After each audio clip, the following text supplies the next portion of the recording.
ಗಂಡ ಇಲ್ಲ ಅಂದ್ರೆ ಪೋಷಕತ್ವ ಯೋಜನೆ ಒಂದ್ ಮಾಡಿಸ್ಕೊಡಕ್ ಹೇಳಿ.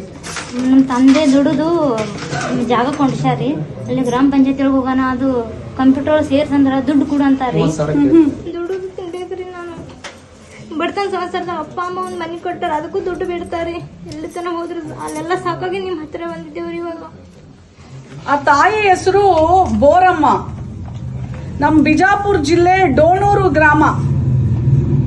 ಆ ತಾಯಿದು ಮನೆದೇನು ಒಂಚೂರು ಸಮಸ್ಯೆ ಇದೆ ನೋಡಿ, ಅವರು PDO ಸ್ಪಂದಿಸ್ತಾ ಇಲ್ವಂತೆ. ನೀವು ಪರ್ಸನಲ್ ಆಗಿ ಆ ತಾಯಿಗೆ ಸ್ಪಂದಿಸಿ ಹೊಡ್ಸ್ಕೊಡ್ಬೇಕು ನೋಡಿ.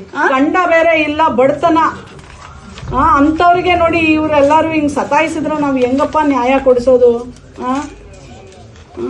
ನೀವು ನನಗೆ ರಿಪೋರ್ಟ್ ಮಾಡ್ಬೇಕಪ್ಪ.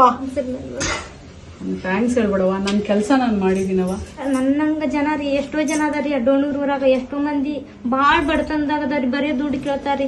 ನಾನ್ ನಿಮ್ ಕರ್ಕೊಂಡ್ ಬರ್ತೀನಿ ಅಂತ ಅವ್ರಿಗೆ ಮಾತು ಕೊಟ್ಟಿನಿ ಒಂದ್ಸಲ. ಬಾಳ ಬಡತನದಾಗ ಐತ್ರಿ ನಮ್ ಡೋಣೂರ್ ಊರಲ್ಲಿ. ಬರೀ ನಿಮ್ದು ಫೋಟೋ ತೋರಿಸಿದ್ರೆ ಅವ್ರು ಎಷ್ಟು ಇದು ಮಾಡ್ತಾರ್ರಿ. ಒಂದ್ಸಲ ನಮ್ ಊರಿಗೆ ಬರ್ಬೇಕ್ರಿ ಮೇಡಮ್ ಅವರ. ನೀವು ಫಸ್ಟ್ ನಿನ್ ಕೆಲಸ ಮಾಡಿ ನಿಮ್ಮೂರವ್ರಿಗೆಲ್ಲ ತೋರಿಸ್ಬೇಕು. ನಿಮ್ಮೂರವ್ರ ಹೆಣ್ಮಕ್ಳಿಗೆಲ್ಲ ನೀನ್ ಮಾದರಿ, ಗೊತ್ತಾಯ್ತೇನವ? ಇನ್ನಂಗೆ ಪ್ರತಿ ಊರಲ್ಲೂ ಹೆಣ್ಮಗಳು ಜಾಗೃತಳಾಗಬೇಕು, ಅರ್ಥ ಆಯ್ತಾ? ನಾ ಇದೀನ್ ಬಿಡವ ನಿನ್ಗೆ ಹೋರಾಟ ಮಾಡಕ್ಕೆ. ಈಗ ನೀನ್ ಏನೇನ್ ಮಾಡಿಸ್ಕೋಬೇಕಂತ ಹೇಳಿದೀನಿ ಹೇಳು. ಮಗಳದೊಂದು ಪೆನ್ಷನ್, ನನ್ ಮನಿದೊಂದ್ರಿ, ನಿಮ್ ಮನಿದೊಂದು, ಗಂಡದ ಏನ್ ಮಾಡಿಸ್ಕೋಬೇಕಂದಿನಿ? ಪೋಷಕತ್ವ ಯೋಜನೆ, ಅರ್ಥ ಆಯ್ತಾ?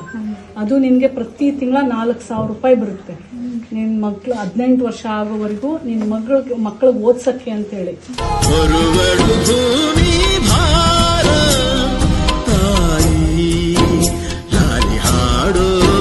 ತಾಯಿಗೆ